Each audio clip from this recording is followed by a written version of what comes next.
Hello, Fight Insight fans, viewers, and listeners, and hopefully future subscribers. I'm your co-host, Braydbunch, aka the non-binary ninja, and with me, as always, your host, Timmy B. On today's episode, we have so much to talk about, right? First of all, we're going to talk to another Canadian legend, just like Timmy B, Canadian-born media star turned boxing master, right? Destroyed her opponent. And we're also going to discuss the 2022 social media gains of the Big Four. And we're going to have a very, very interesting topic on Dana White. Hit it. Ladies and gentlemen, this is the Fight Insight Podcast. Let's talk. These intros will get better with time, Braydbunch. Our guest today is a Canadian-born influencer with over 123 subscribers and almost 12 million views on YouTube, who recently fought at Rough and Rowdy's event on December 9th, where she obliterated her opponent in a boxing match. She became known to me because she trained with our friend and former guest of the podcast, Canadian professional boxer and owner of Enhanced Inc. in London, Ontario, Mark Pedcali One Gun. And so I'm very excited to have her on the show to talk about her experience, her training, and what's next for her. Ladies and gentlemen, please welcome to the podcast, Sinister Sarah Farrugia. Hello. What's up? Intro. Oh boy. How are you, Sarah? How are you? I'm good. How are you guys? Good. Welcome. Another, like Braydbunch said, I appreciate it, another Canadian legend in the making. Oh my God, legend. You really getting hyped over here. Living legend. Sarah, first question for you, Sarah. How did they let you back into Canada after committing murder? That's a good question. Let me right over the border right after that one. Yeah. I mean, Sarah, explain your experience for those that didn't watch Rough and Rowdy. Oh my God. Just like briefly, like the boxing itself. Yeah. How was that experience fighting in front of how many people were in that crowd? I think there was like a good 6,000 people in that crowd. They were cheering like they were 20,000. Yeah. Tell you that. Yeah, and obviously everyone at home. But yeah, I've always wanted to box. So when this all happened and I saw it on Susie's story, I was like, I'm so excited to fight. But how it happened was, sorry, is that what your question was? Yeah, everything. We'll get to it. So I guess Susie was in this boxing match and then her opponent dropped out. Yeah, so that's how it started. And then she posted on her Instagram. She was like, I'm looking for an opponent. Now, I responded as a joke. I was going to delete the message I sent her, which is so crazy. But I was like, I'm down. And she responded and was like, what's your height and weight? And then I didn't really have a chance to be like, okay, I don't have a choice. Like, I have to do this. Like, I've always wanted to do it. And then, a week later, I started training and then trained for like 4 to 5 weeks. And then I fought in Rough and Rowdy in my first fight. Okay. Okay, hold on. There's a few things. Had you been training before those 4 or 5 weeks? No, like I did like one kickboxing class maybe like 4 years ago. And it was more of just like a workout. Let's like hit the bag vibes. But that was my first time actually training. And I was training twice a day at Enhanced. So I wasn't playing around. Like I was like ready to get into the ring. So. Okay. How many street fights have you had in the mean streets of London, Ontario? See, my dad is actually like the street fighter. Like he grew up in the East End. I think he's had like over 50 fights, but I've never fought anyone. So Zero. I'm like a very nice person. Like I actually hate confrontation. So to do this, it was really difficult for me. Okay. Yeah. That's crazy though, that 4 to 5 weeks of training you go in there. Now I know.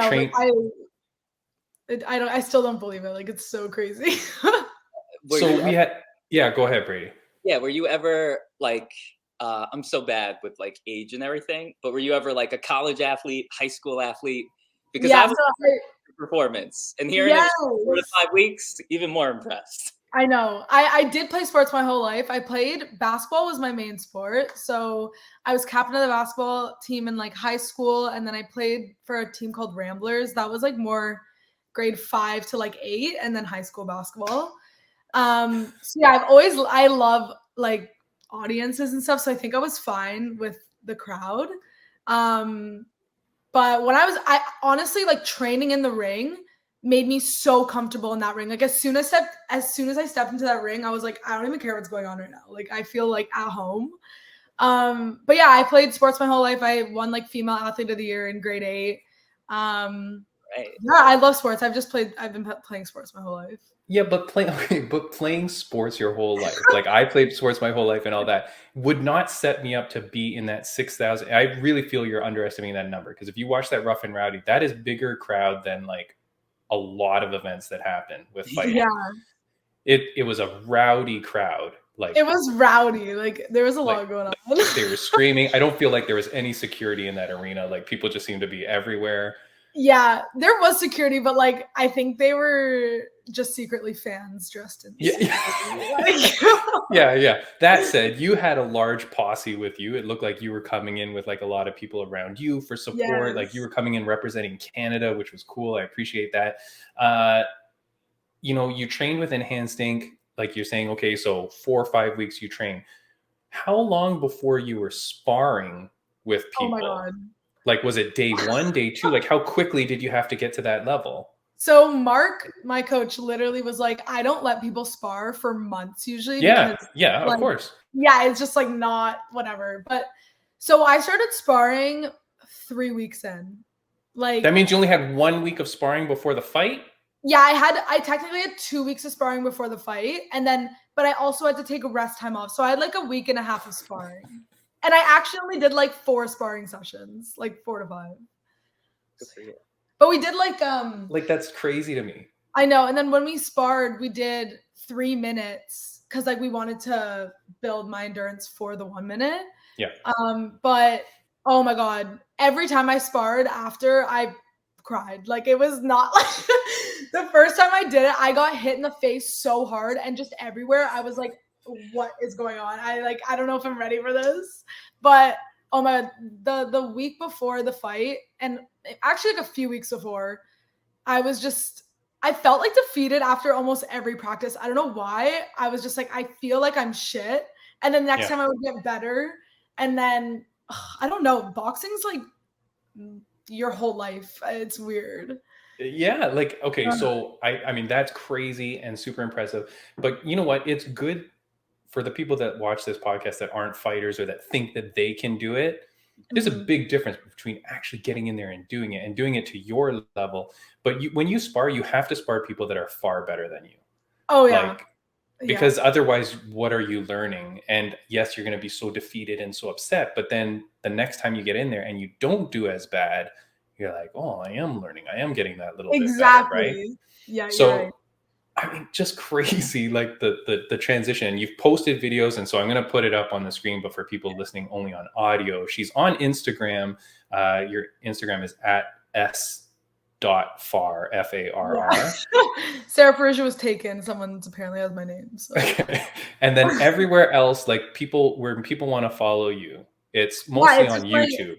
Yes, yeah. Everything. Rough and Rowdy hasn't posted the whole fight yet, but it should be coming up soon. But all my other content is on YouTube. So Sarah Farrugia. And then TikTok is Sarah Farrugia with an extra A. So is Twitter. So yeah. Yeah. Okay. And for those listening, it's Farrugia. I'll put it in the show notes so you can find her. And you said it right. Yes, I was practicing. I didn't want to screw that up. I don't need one of those. I don't need one of those London haymakers coming my way. Yeah. Right? Dave Portnoy butchered my name the entire fight. Yes. Okay. Can I say that the announcing was a little bit biased? Okay, so I think after, I don't know if you guys know this, but I guess they messed up like whoever gave them the papers with the name on it. Like I was actually supposed to be in the red corner. That happened with my fight too, actually. They mixed up right? The whole time he thought I was Susie, and then the guy was like, no, that's Sarah. And then at the end of the fight, I don't know if you heard them be like, that was unfair. I don't know if you heard that at the end of the fight. Unfair because you murdered her. So when I first heard it, I was like, oh my God, they literally said the fight was unfair. Like I look like the worst person on planet Earth. But they were actually saying it was unfair to Dave's brain to have it be like Susie and Sarah and like all the S's were confusing him. So like this whole like even Susie's been saying like the fight was unfair, blah blah. I'm like, that's not even what they said. Well, no, but here's the thing. And so we've talked about this before because we have amateur fighters, amateur MMA fighters, whatever, like on this podcast, right? The thing is, on your first fight, you never know who you're going to get because it's normally an 0-0 versus an 0-0. And so you can be a future killer or you can be a future dud. But nobody knows until that first one. So when you go out there and fight another 0-0 fighter and kill them as you did, it's not unfair. It's just like, well, shit. Now we know where they. I was very. I have to say, I was very overtrained for that one. No, but this is the good thing. We talk about it. We talk about it with Braydbunch all the time. Like you gotta train with real trainers. And I remember Mark was saying, I think Mark posted after your fight. He posted something like, "This is what happens when you train 4 weeks at a real gym versus 6 weeks at a cardio kickboxing gym." Yeah, you're right. So, I mean, it's crazy. I'm so happy for you. Now, I see on your Instagram that you're still training now. Yes, I love it. It's so fun. So now you've got the bug, and people were posting it on an Instagram. They were asking, like, I don't know, so many people posted the same question pretty much, which is, I'll just rhyme off a few. Chris is getting gold. Do you plan on boxing again in boxing tournaments? Blackie Chan, would you ever do another professional boxing match? Jay Shauna 25, any future fights versus who? So people are asking, they want to know, are you going to fight again? So I would 100% fight in Rough and Rowdy again. I just don't. The next one's February 10th, so that's in like a month. I haven't heard anything yet. I don't know what's going on. Well, it's too early to give you notice. Yeah, exactly. I don't know what's going on yet, but I know Mark wants me to like actually take on a real boxing match, like Ontario boxing. Yes. But this is like, I actually haven't really told anyone this, but I actually have retina tears. I don't know if you've heard of like retinal detachment or anything like that. Okay. But me getting knocked in the head, or like if I got into a car accident or whatever, I went to my optometrist. It's been 2 years ago, on New Year's Eve. I went in and she saw retina tears. Like my eyes were teared at the back. So I actually had to get emergency surgery the next day. They gave me laser eye surgery to correct the tears. So they're like healed now. But it's something I do have to keep checking in on because obviously boxing like straight to the head, like I could be fully like my retina could get detached. So it's just something I have to keep an eye on, but that's definitely like my fear with boxing. But like I love it so much. I like wish I didn't have it. I mean, yeah. So actually it's funny because, I don't know, maybe like 3 months ago, I did a podcast where I was wearing sunglasses the whole time. And it's not because I'm like so cool, but it's because I actually had vitreous detachment, which is very similar to retinal detachment. But yeah, I always like see like little stars and stuff. Yes, the floaters, like floaters. Yeah, I see it all the time. Yeah. So okay, now, and for those that didn't watch your fight yet, you weren't wearing headgear. No. How the hell does that happen that you don't wear headgear? Like in a lot of like amateur fights, like did they ever ask you, do you want headgear? Or was it always just no? No, like I didn't even ask because I was like, I think if I asked, they're just gonna be like, "What do you think this is?" Like, they're like, "This is Rough and Rowdy, babe. Like, suck it up." Like that was the answer I was waiting for. So I was like, I either have to do that. Like, it is. We do have 16-ounce gloves, so they are like padded, bigger gloves. Yeah. But still, like that shit hurts when you're. Tell that to Susie. Yeah, like that definitely. I literally said I give props to Susie because I would have been like, I'm done, like second round in. Yeah. And by all means, I'm not disparaging Susie at all. And I know we're making jokes and stuff like that, but holy shit, she got into the ring and she stood with it, right? Like she got up off that stool. Crazy. Yeah, like so to that end, and I know super sexist, but girl fighters are a little bit different. We've seen it in the UFC, especially, where at the end of the fight, they don't hug as much. They're normally still angry at each other. You and Susie, what's the deal? Yeah, we're good. Like, yeah, honestly, like, I didn't even know what to do. No one prepared me for, like, when I win, what do I do? Like, I actually don't know what to do after I win. Like, I was like, do I hop on, like, the ropes? Like, what am I doing here? So, and now that I look back at it, I wish I did hug her because, like, it was all love from me at the end of the day. Like, it was, like, obviously we have to do promo, whatever, but me and Susie, I know Susie's, like, a great person at the end of the day, and so am I, but in the moment, it was, like, I didn't even know what was going on. It was just, like, I was heated. I won. Yeah. Yeah. So, okay. So then did you talk to her afterwards? Yeah. So right after the fight, when I won, I have imposter syndrome. I have this thing where, like, when I get to a certain point or, like, if I win something, I actually feel, like, extremely empty. It's really weird. Okay. So when I won, I actually didn't even feel like I won. You know what I mean? It doesn't even make sense. But so after I won, I actually just, like, felt bad and I wanted to see her. So right after the fight, I went to my locker room, whatever, like, celebrated with, like, my friends and family. And then I made sure I went to her, like, I didn't know where her locker room was, but I went to that area. And then one of her coaches came up to me and was like, we're so sorry we didn't show enough, like, sportsmanship, because, like, they didn't really come up to me at all before or after. And I actually went to their corner and, like, wanted to shake their hands, but they all left. Like, whatever. So yeah, I went up to him and I was like, is there any way I can see Susie? Like, I just want to. Yeah. Like, I just want to see how she's doing because I've obviously played sports. Like, sportsmanship means a lot to me. So he wouldn't let me see her for, like, at least 30 minutes because I think she was just, like, super upset, which I totally Of course. get.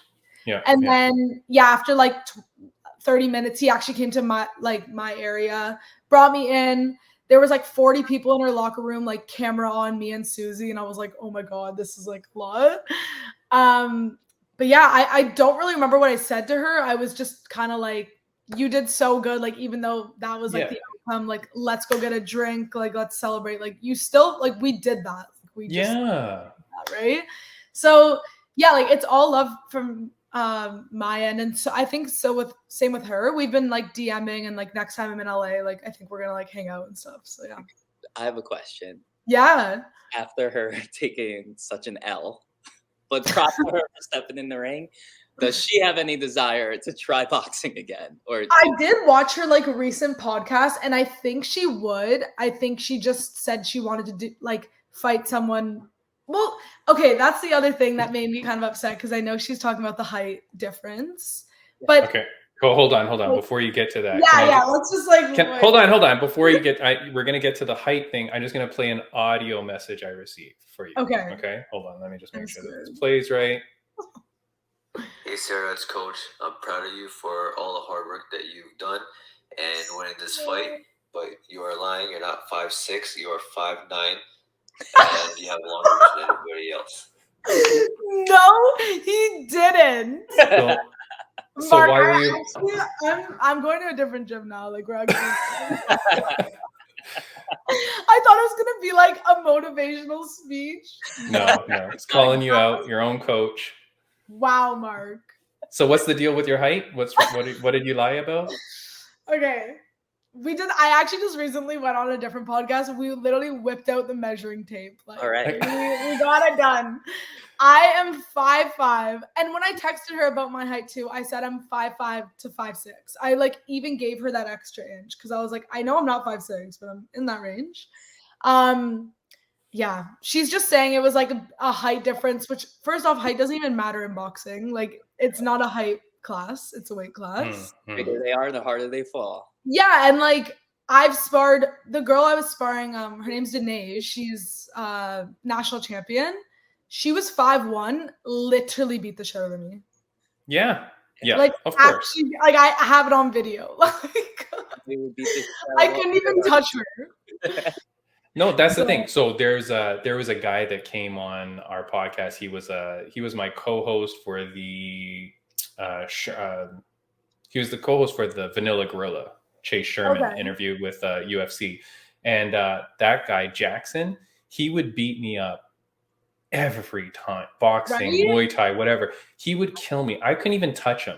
No, you couldn't touch him. But I appreciated it so much because I'm like, okay, one day I'm gonna clip this motherfucker. Like, Yeah. like one Yeah. day I'm gonna get him. And that, so you just keep training with those people because those are the people that are gonna get you better. And especially if those are respectful people. So your girl, I'm sure, was respectful, doesn't just pound you the whole 3 minutes, right? Will give you a little bit of chance, whatever. And that's what helps you get better. So again, I'm so glad that I'm glad that you had that moment with Susie.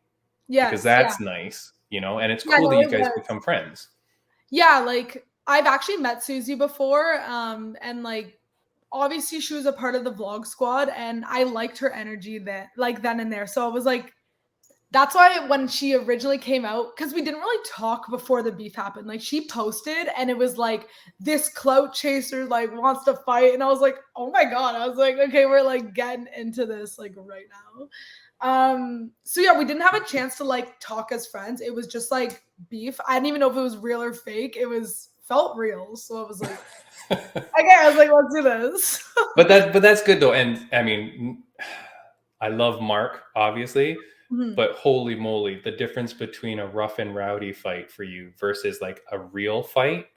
Yeah, it's going to be night and day in terms of like, you're like, wait a second, like rough and rowdy's going to promote the shit out of it. Yep. You're going to have all that drama and all that. And the crowd, I've never been like to a fight that looks like that rough and rowdy crowd. It was amazing. It was insane. It was actually crazy because I felt so much.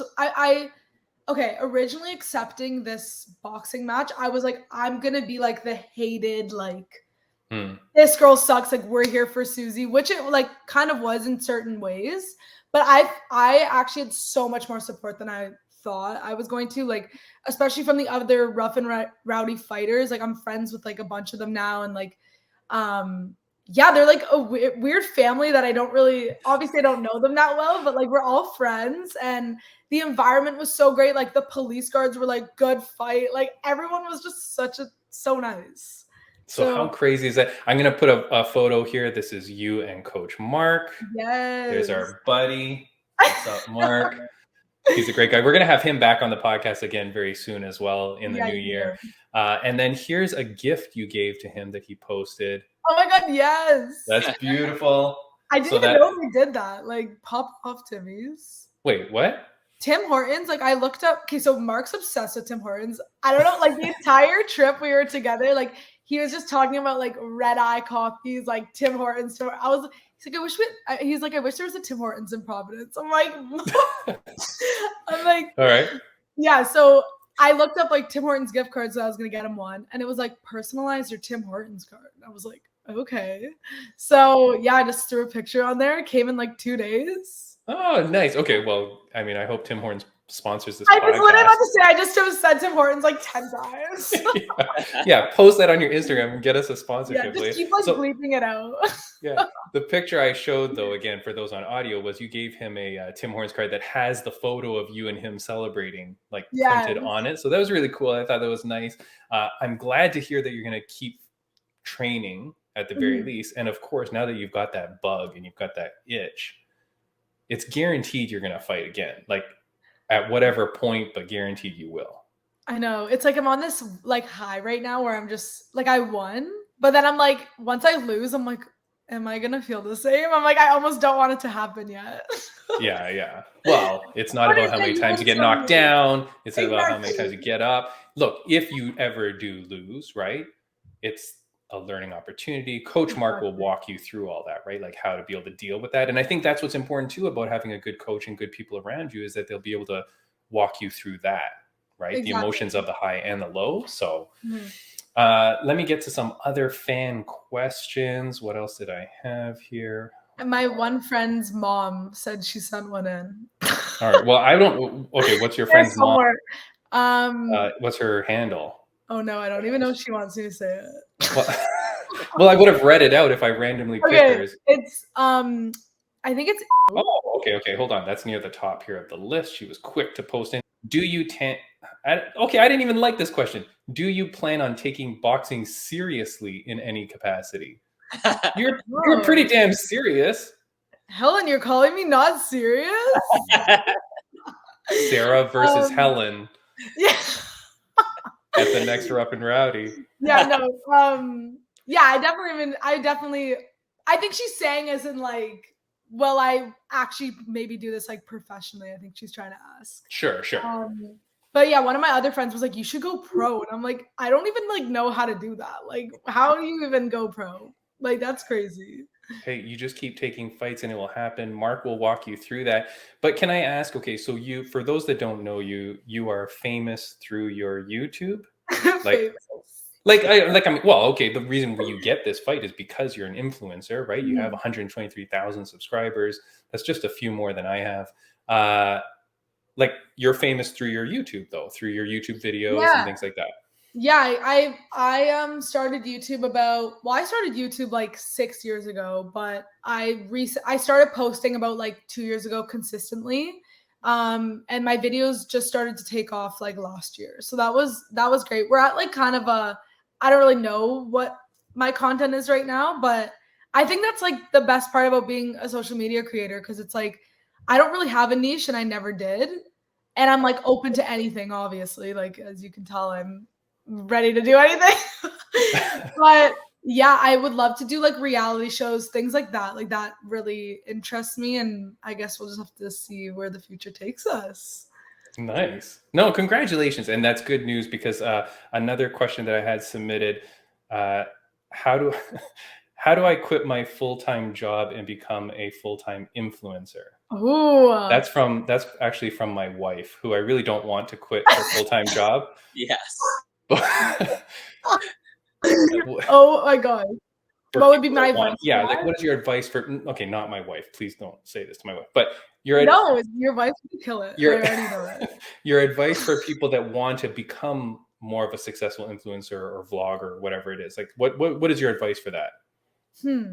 Okay, this is hard because making money and monetizing on these platforms it's really hard. Like on TikTok, I don't get paid because we're in Canada and like there's not even a creator fund. Yeah. I think you can make money through live videos, but I don't really do that. YouTube is where I like monetized off of, but it's definitely not something where I could like buy a Bugatti or like a house right now. Like, I'm still saving. Like, I'm just I'm 22. But I obviously see some influencers like making millions, and like that's just not me right now. Like, it just like that's the true reality of it. Like, it's a lot harder than it looks, if that makes sense. But give okay, hold on 1 sec. But give one tip. one that's tip: helped if you you become like successful. quit your job tomorrow and like become an influencer. Just one tip to get better at being a more successful influencer. I think like consistency, and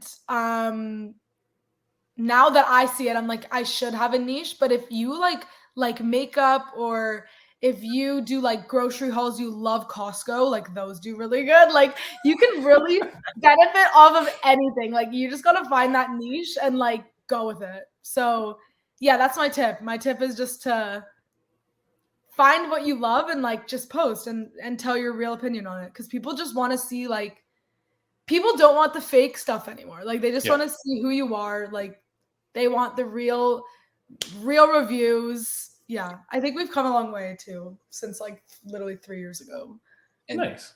And you know what? I'll just throw this out there. You guys, do you know KSI, the boxer? Yes. Yeah. Oh my gosh, I know one of the girls fighting. Really? Yeah. Well, I think he went public recently. He's got like a huge following on TikTok. Okay. Numbers, and he like shared how much he's made the whole time. And it's I like, don't want to know how much he made. it's actually pennies. Oh, on TikTok. On TikTok. So what stood out to me was like, yo, I'm happy I kind of missed the TikTok wave. Yeah, like, I don't think it's worth it. No, TikTok, like, you can, even if you get paid, I've heard it's not that much, but KSI is a millionaire on other platforms. And you know what I was gonna say, this is my opinion, this is my dream, is I think the smartest influencers are people like KSI who come out with like their own branded drink, right? Yeah. Meaning they go from influencer to they're the ones plugging the actual product. Exactly. So Nice. yeah. Even Emma Chamberlain, if you know who that is. I know the name, I'm so bad. Yeah, she's like 20 now, 21. She's multi-millionaire now, but she started on YouTube like 4 years ago, I'd say. And then she always drank coffee. So she started her own coffee business, but it's like the same thing like that. Like, it's like people go crazy for that. Like merch isn't even cool anymore. It's like release a product. Yeah, that's right. Just so you know, there's a good friend of the podcast creates wicked pizza here in Markham, Ontario, Canada. Slice of Fire. We always promote their stuff. They've been a fan of us. They did a giveaway with us. They may be naming a pizza after Fight Insight podcast very soon. So okay, I'm gonna have to try that. That was gonna, some You guys have cross to do a promotional taste stuff. test. Yeah. Yeah, exactly. There you go. Last fan question I'm going to ask. I like this one. This was from Strong Island Hip Hop. Hockey or boxing if you got to pick one? Hockey or boxing? Like for me personally to like play? Yeah, whatever. Or which do you like better? Yeah.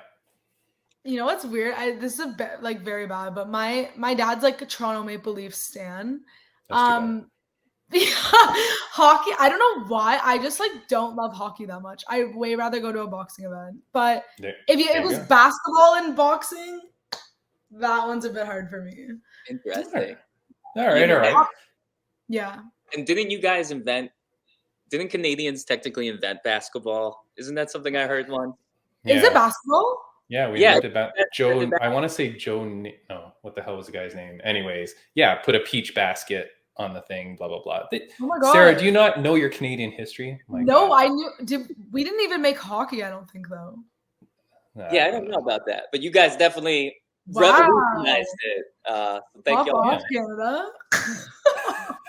All right, well, we're gonna move on with the podcast. Sarah, this has been an absolute pleasure. You're amazing.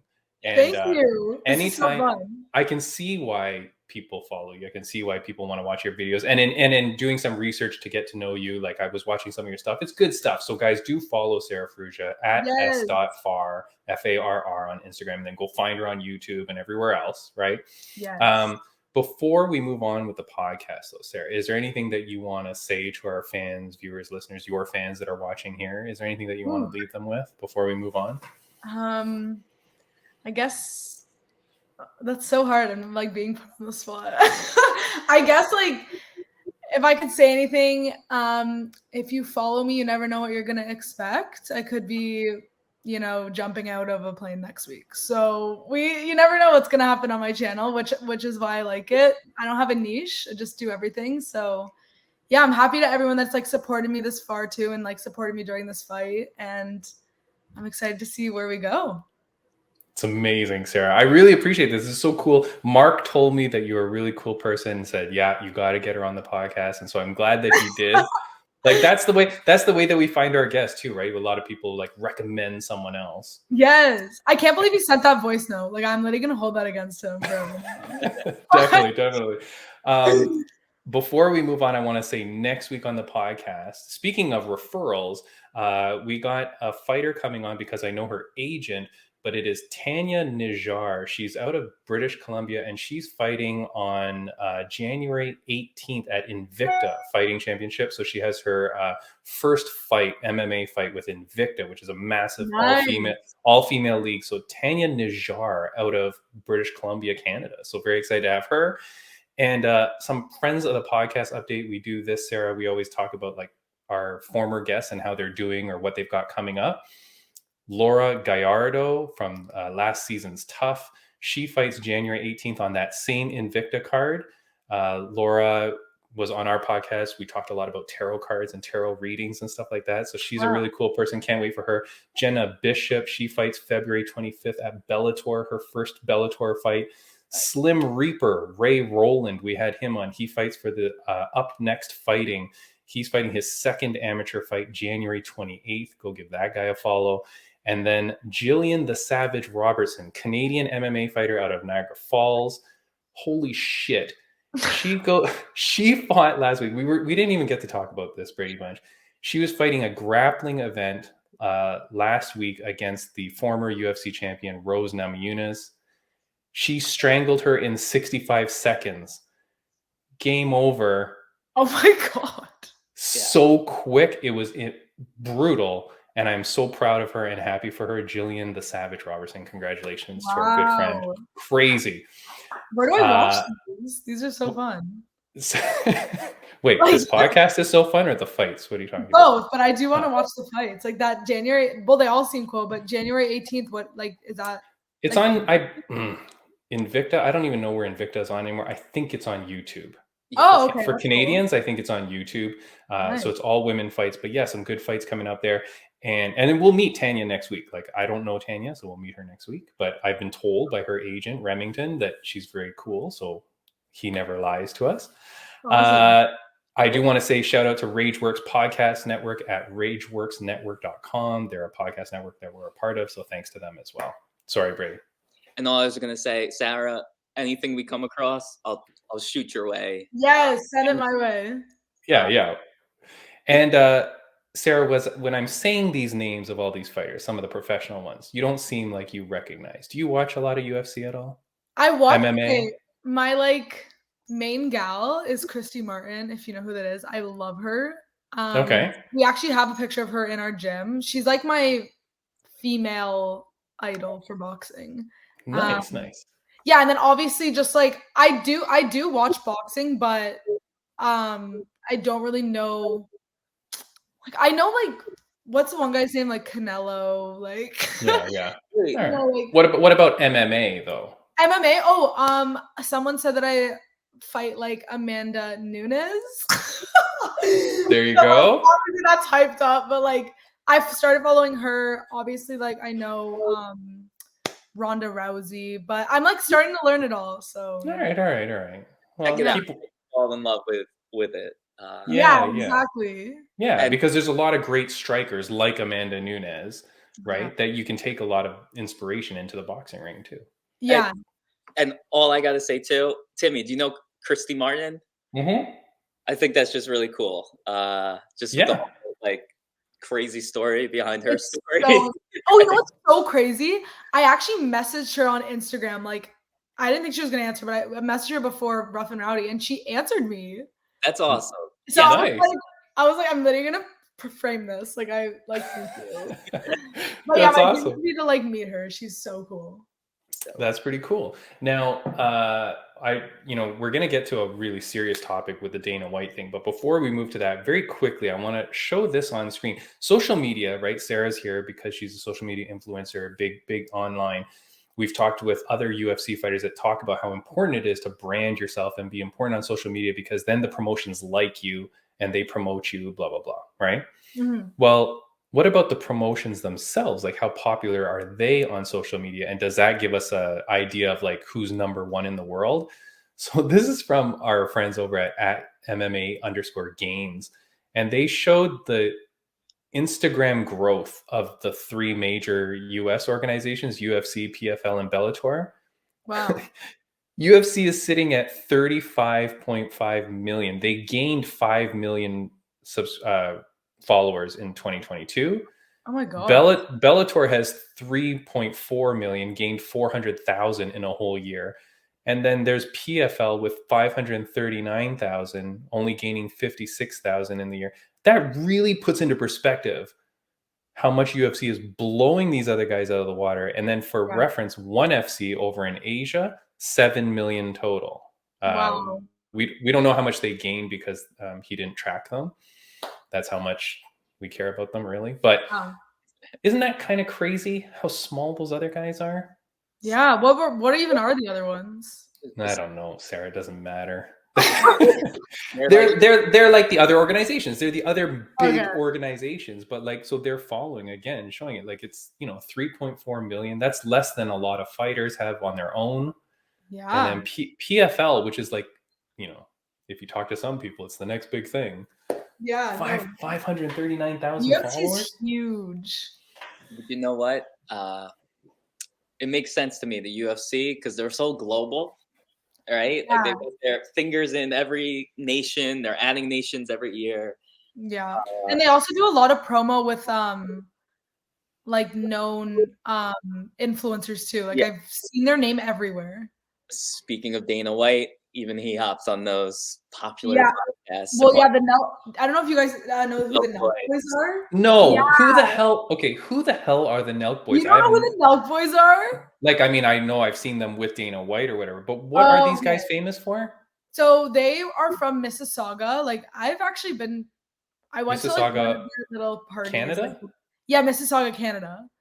Okay. So it started off with 2 guys. It was like Kyle and Jesse, and they did pranks. Like they would go into Tim Hortons, and like there's this one where they do a roll up the rim thing, and Kyle pretends he won a car and like pranks everyone in the like I don't even know. It's just like I don't even know how they're not arrested or like have been hurt. Like it's like they take it. It's like Jackass to the max, like on YouTube, pretty much. But yeah, so they've done things with just like Dana White, UFC, Trump, like they're crazy. So yeah. All right. Yeah, I didn't. Okay, I know, but I don't know who they are, what they do. But okay, fine. It's just crazy that like these other organizations have such a small following. Like to me, it's like crazy because even Bellator this weekend or January 30th, they had a big event where it was Bellator versus Risen, this like Asian promotion. And so like it was January 29th and they start putting posters on their Instagram. Okay. And it's just flooded with comments going, I didn't even know this was happening. I didn't know this was happening. Like that's just on their marketing. Like what's going on there? Like, how do you have such bad marketing that no one even knows you have an event? No, it's rough. No, it's really interesting too. BKFC, bare knuckle boxing, which is like the. I've seen that. You're gonna do that? I love it, but they're at 1 million at the moment on Instagram. Dang. Okay, I'm telling you, BKFC is my favorite after UFC. Like, I really love that promotion. That's so great. Scary though. I saw like a knockout the other day, and I was like, is he dead? Like, yeah. It gets pretty gross. Although, Sarah, we've talked to fighters. We've had a couple of girl fighters from BKFC on, and they say that it's a lot of cosmetic. Like you'll get like the scar, the cutting and stuff, but then it all heals, and they say it's not as bad. My retinas would be out of my eyes. Like my eyes would be rolling on the floor. Yeah. I don't know. But anyway, I just think it's crazy. Like when we're looking at the growth of these organizations. And last week, Braydbunch, we had our on our year-end show where we were making predictions and stuff.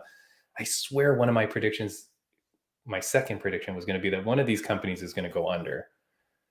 I don't know how you can survive when you realize that's how small of a reach you have. And these are like companies that are putting out millions and millions of dollars every year. Mm-hmm. How can you live like when that's how many people? But let's not forget little things. Like I know PFL, I think, has some type of agreement with ESPN at the moment. Mm-hmm. So they've got some money. Bellator with Showtime. I think it comes down to whether companies like that are like, you're not worth our time or money anymore. Yeah. And that's where I think it ends. But how can those like ESPN endorsements or like Amazon Prime for ONE FC, how much money could they possibly be giving them that's going to float their whole like it's impossible. You still need to be successful. Like, and if people aren't following you, it means they're not buying your product. It means they're not buying your merchandise. And right. You know what I think one of the biggest problems is? It's almost like this, and I don't know why they do this, but I believe, for example, I'm going to be fighting, it sounds like in March 11th. Ooh. I wanted to fight somewhere else for another organization, and guess when their next date was? March 11th. Guess what? What I noticed is like every time there's like a big UFC Saturday night, well, that's when Bellator's on, right? So yeah, like you got to move your days, right? Yeah. Why compete against it? It's like whenever someone tried to compete against the NFL, it never works out. Yeah. They go bankrupt. It's a nice try, right? Yeah. So that's half of it. If they had Friday night fights, if they had Wednesday, like I think that's where they would grow.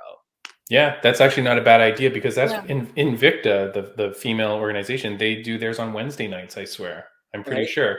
Yeah, just put it on a day when people have nothing else to watch, like no major competitor. At least maybe you're going to grow then. But like, yeah, it's crazy. Anyway, Sarah, maybe they can help you out. I always feel like some of these organizations need like, and I don't even know if they have, I don't think they do, but like social media managers for the company that then help the fighters grow, help them, like, because it seems like their growth is too small. Like they need people to run these departments. And same as some fighters, I swear to God, they need like image consultants, you know, like fix up their image, make them look a little cooler. You don't have to pretend you're someone you're not. Yeah. But like even Sarah, like your videos when you were promoting this fight, it was kind of like how you look now in the face of the camera. You were talking shit to the camera, but it seemed natural. It seemed real, and it was you. Yeah. But you put that out there, right? Yeah. I feel like other fighters, they got to do that, and then maybe some of these organizations have to do that, because I can't even name like 10 Bellator fighters. You know what I mean? Aside from the people we've had on this podcast, it's really hard for me to name a bunch of them. Yeah, they have to start a little PR move, like. Yeah, you got to do something to like make a PR. Okay, speaking about bad PR. Okay, literally yesterday or whatever it was comes out, and I'm not going to play the video because I don't want to support this in any way, but there was the video of Dana White. Okay, and so we're going to talk about this, where he slaps his wife during a physical altercation. This is from MMA fighting, maybe, or wherever I got this clip. But it just shows in a video released by TMZ on Monday, Dana White can be seen talking to his wife, Anne, who has her hands over her face before he grabs her wrist. She then responds by slapping him in the face. Dana then reacts by slapping his wife in the face as other people in the group get between them. From there, then she then turns around and starts to hit him immediately back too. So this comes out horrible, like horrible. I was very surprised at the reaction that I got online, that I saw how people were reacting to it. How are people reacting to it? I'm a little disgusted. It's like split. Can I show you? I took a few clips of what people wrote. Okay, God, these I'm are. actually scared. Here's this person. She deserved it. Anyone against Dana is just licking balls at this point. Oh my god! Like, and then people actually need help. Like, I can't. It's crazy. Okay, now here's this one, Sarah. I didn't even show this guy's name on purpose. I'm in no way implying he should have hit her, but only that if she hit him first, it's understandable why he retaliated. Is it? Do you know my opinion? Yeah, go ahead. Any boy or man that I see making comments like that, what I assume is you've never been hit by a man before, and it's disgusting. Sorry, guys. And like, holy cow, Sarah, get professional here. What's going on? Like, why is my house home phone? Like, who has a home? Who has a home phone, Sarah? I'm saying, like, what is this? Sarah, you just lost followers. I'm so sorry. Like, this is really embarrassing. That's Dana White calling, trying to end this conversation. Yeah, you shut this down. Sorry.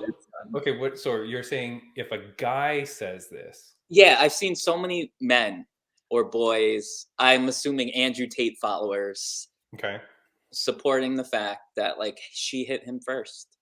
Equal rights, all those stupid sayings, and it's all the keyboard warriors. And as we know, I guarantee majority of those people talking that way have never been in a real fight, right? And what I will say is this, hate to get political, I'm clearly non-binary, I'm clearly different. And I think back, so here's the truth, being non-binary, as Timmy knows, I only want to fight people like myself or male opponents. I want fair matches. In my opinion, me taking on a natural woman would not be fair. Cisgender girl, I have a sister that's, both my sisters, tough as nails, could probably rough most girls up, but I have an edge and it would not be fair. Yeah. So I think back to when, now I don't agree with this, but there was 2 trans MMA fighters that fought women, and people like Dana White came out and said some disgusting stuff. And I remember like Jake Shields being like, oh, you just transitioned so you could beat up women, right? So I'm just curious, you know, how many people that were talking shit about a trans woman fighting a woman, which by the way, I'm not for that, right, personally. But how many of them will speak up and speak out against Dana White when he's beating his wife? And it wasn't just 1 hit. I think it was 3 strikes. He knocked her to the ground, right? He's on, it's known he's on TRT. That guy's juiced up. No excuse. Yeah, like the thing to the person that just wrote in there that says, well, she hit him first. Doesn't matter. Like, well, okay, first of all, what I do want to point out is nobody knows what happened before that video starts. Yes. Like that video shows, it shows her like this, and then she hits him first. But you don't know what happened before that video started. So not even that's a pointless. Like that's a stupid argument in the first place, in my opinion. But you don't even know what happened before that video took place. Because why was that person recording the two of them? At Yeah, that like point. something obviously must have happened. Like Something must have been going on to the point that this person then turns their camera on to film the two of them. You think it was just freaking random luck that you turn your camera on and she smacks him in the face? Like, no. yeah, it just sucks that like physical, like anything physical has to come into a fight. Like it's just unfortunate. Like Yeah, I mean, so the other thing too is people were saying, yeah, like oh, she struck first or oh, blah blah. One thing I will say is I don't think that if it happens in public, it was the first time. I agree. And I have no data to support that. I'm just Yeah. saying, I think if you're at the point where you do it in public, I feel like it probably wasn't the first time. Yeah, it's just scary. Like you never even know what's going on behind closed doors. It's actually terrifying. Yeah, like would we be talking about it at all if someone didn't happen to catch that clip on video? Right?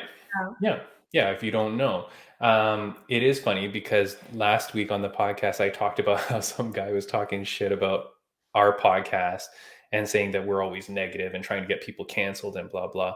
And I was like, are you fucking stupid? Like we're never about that. We're always about showing both sides to arguments and things like that. And then this thing with Dana happens and I go, oh shoot, there was the one guy I wanted to get canceled and fired was when Dana hired Greg Hardy. Yes, you don't even know who that is. Okay, so Greg Hardy was a guy who was convicted, charged, but never convicted of domestic assault against his girlfriend or whatever. But it was, it ended up she took a settlement. Mm-hmm. So that doesn't necessarily mean they brought him into the UFC, and it was a big thing because at the time there were two girls, and I'm sure there's others that have come out against domestic abuse and who have been victims of domestic abuse, Andrea KGB Lee and Rachel Ostovich. And they both came out saying like, why is this guy in the UFC? Yeah. And it kind of was a thing, but people seem to like not fucking care. And then this guy was in the UFC. Now he's been cut since because he didn't perform well. Mm-hmm. But it's going to be very interesting what happens with Dana White now. Like, Sarah, I know you don't know a lot about this world and stuff like that, but what do you think happens to this man who's the owner of the UFC? Oh my gosh, I have no idea. Like, I heard that Dana fired someone for beating up his wife. I saw that on or something was going on with that. Okay, hold on. I just posted that. You're probably watching. Oh, was that you? I saw it. So, okay. So sorry, let me bring that up. So he's talking, this was just maybe a few months ago when they fired Dan Hardy, not Greg Hardy. Dan Hardy, who was their announcer. Okay. He got fired from UFC for, in quotation, mistreatment of one of their female employees. I think it was more just like yelling and stuff like that. But he talks about in that clip, how dare he mistreat women? He's fired. Okay. So as like a public persona, what happens to this guy now with this video out there? Obviously, we don't know anything. God knows what it was, but there may be people here that think that there's no reason ever that he should hit her. Yeah. What do you think happens? Do you think he gets fired? Do you think his power will allow him to remain president? Do you think he'll have to take a hiatus? I feel like he'll definitely have to leave. Like, that's just not, I don't feel like anyone should support that. Let's just, because you think of UFC and when I think of it, I think of like, obviously the fighting industry is insane. Like, it's just like people fighting in a ring. And then like, when you think of it outside of that, it's scary. Like, I don't know. Like, I could never see myself actually being in like a real fight. Like, I just keep it as a sport. So it just gets a bit scary when it's outside of that. You never really know again what happens behind closed doors. So it's just, you think he gets fired? Yeah, like I don't support that at all. Like, I think mental and physical abuse just in a relationship is so scary on its own. So you never know what's actually going on if he's treating other people like that. Like who knows? You know what I mean? So yeah, I definitely don't stand for it. So who would fire him though? This is where I'm dumb. So he used to own the UFC, right? Yeah. But then he sold on March 18th, 2019, he signed a new 7-year contract to remain president of the UFC. So he's technically the president as an employee of the company, I believe. They sold the company to WME, this multi-corporation, blah, blah, blah, for the billions of dollars or whatever they sold it for. He had a 9% stake in UFC at the time. I think he sold off his ownership. I think he still has a stake, but he's not owner. And even if he was, he'd be a minority owner where I feel like, you know, there's like corporate crap where they can like boot you out or whatever. At the very least, he's on a contract to be president of the UFC. He doesn't just get that. So he could be fired. He could be removed. And one thing I'm wondering about is much of their continued growth and success is from them linking up with Team Disney, which controls ESPN. ESPN and all that. Yep. Right. And so, you know, I'm really wondering if the heads at Disney are going to put pressure on Dana. Yet, I largely think Dana's going to float on by. I think he's going to be protected. I think they're going to spin this PR as much as possible. And what I will say is this. We don't know, but I'm hoping that Dana and his wife are in therapy about this. And at the end of the day, I'm most concerned about the kids. But yeah, that's it. Like if Dana shows that he's in therapy, he's working on this, he owns up to what he did, I think it's a very different story. You know. I think he released a statement, so did his wife, about, hey, very apologetic, blah, blah, blah. You know, we hope for privacy during this time, blah, blah, blah. Mm-hmm. I just don't know that even if you were to do something like that, that you can then every week go out and promote fights and be in that world. Like, it seems contradictory to the thing. I know it's his job and I don't want him to lose his job per se, but like, it's tough.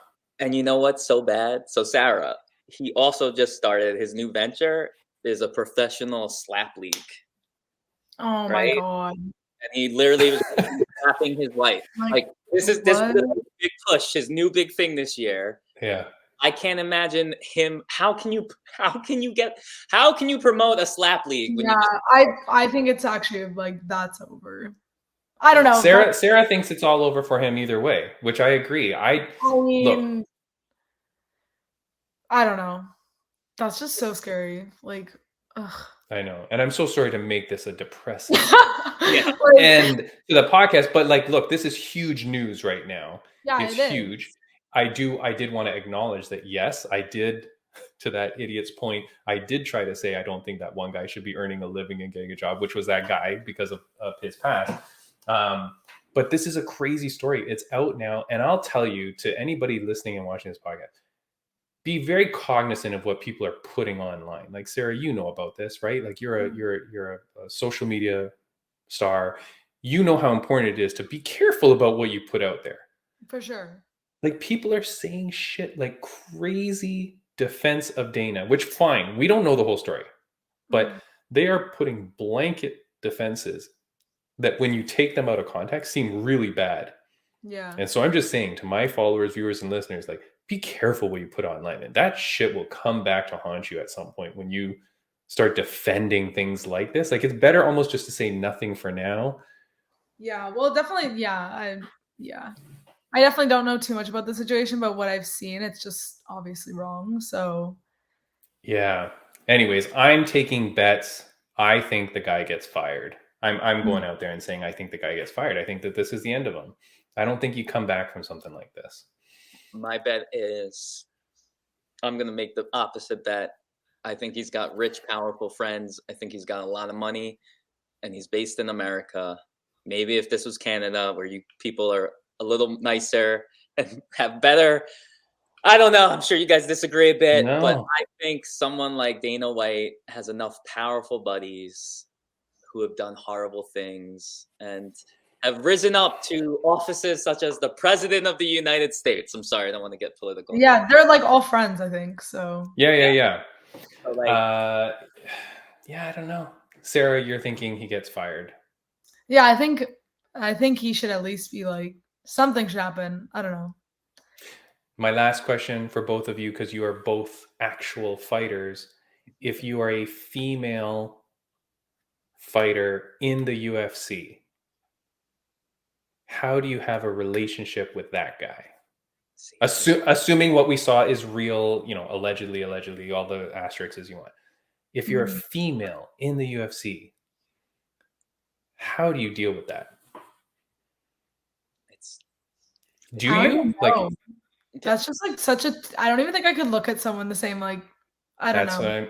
That's what I'm saying. And how hard is it when he is such the face of the organization? He's literally your relationship with him totally determines your future in that organization. Yeah. And now you've got to suck up to him. Yeah. Well, it's like a lot of people look up to him too. So it's like a terrible look for him, obviously. Like that's just like, gives me the ick a bit. Well, a lot, but like, yeah. Yeah. And Braydbunch. You know what? Sadly, this is so I think Timmy knows a bit of this, but there was a point in time I was in federal court fighting a big institution. You don't know this, Timmy? No.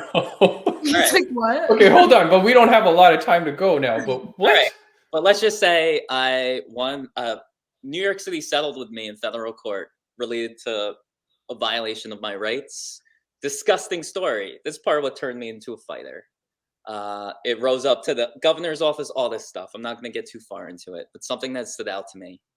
Lots of people knew the disgusting things that were done to me, including having my privates grabbed at work by individuals, and people got away with it for a long time.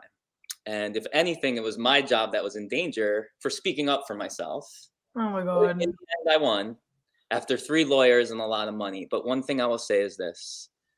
When money is involved and people's paychecks are involved, some of my best friends who could have helped me out in the workplace decided to instead protect their paycheck. And sometimes I have to wonder, I probably would have been spoken up for them, but at the same time, when you've got kids to feed and stuff, that's why I think Dana White is going to get his ass kissed. Hopefully his ass kicked one day. Yeah. Right? I'm sorry. Or whatever. But yeah, so I do think a lot of people are going to feel awkward. Yeah. I don't think he's going to be called out much for it at all. Yeah, we'll see. Like, look, we talk about all things crazy on this podcast. We're still following up on the goddamn betting scandal, which we haven't even solved yet. There's a big betting scandal, Sarah, in UFC right now with people throwing fights and stuff like that, which we're still investigating. So wow, we've got so much stuff going on, guys. We're at the end of time for sure. We appreciate everybody coming. For those of you that are here because of Sarah, obviously, thank you so much. Please follow and subscribe to us as well. For those that are our regular followers, go check out Sarah Farrugia. She's amazing, obviously, as you can tell. Sarah, thank you so much for coming on the podcast, Sarah. You are the absolute best. Couldn't have asked for a better guest for our first one of 2023. Oh, yeah. Thank you for having me as your first. That's so nice. And as episode 99, in honor of our great Canadian hero, Wayne Gretzky. So wow. Okay. There you go. Sarah, thank you so much, Sarah, for coming on the podcast. I appreciate it. Anytime you want to come back, if you're going to promote another fight, we would love to help you promote it. Of course. For anything we can do. Congratulations. Thank you so much for having me. All right. Thanks, guys. Can I say one thing quick? Yeah, of course. By the way, I really did love your fight. And the fact that it's only 5 to 6 weeks. Anyone who hasn't watched it, especially when they post the full thing, you gotta watch it. And props to you, because just the way you kept moving. Yeah. Understands how tiring that just moving your fist could be. Oh my God, I couldn't breathe. Like it hurt. I think I need to learn how to breathe because I don't think I took one breath the entire time. That was part of my problem in my last round in my last match. Forgot to breathe. Exactly. But if anyone sees the Rough and Rowdy full video, make sure to leave a nice comment because there's definitely going to be some bad ones on there. No, aside from you lying about your height, everything should be fine. Guys, I'm actually 6'2". I'm 6'2". Yeah, everything should be fine. Look, I'm so glad for your success. I'm so glad that you're healthy and that you're ready to take on another opponent. I think people are going to be crazy to watch you again. I think you gained a lot of followers and fans from that one fight. So people are going to be excited to see you again. And all the best to you. And thank you for coming on the show. Thank you so much. Thanks for having me. All right, see you see you later. guys soon. Bye, Sarah. Thank you.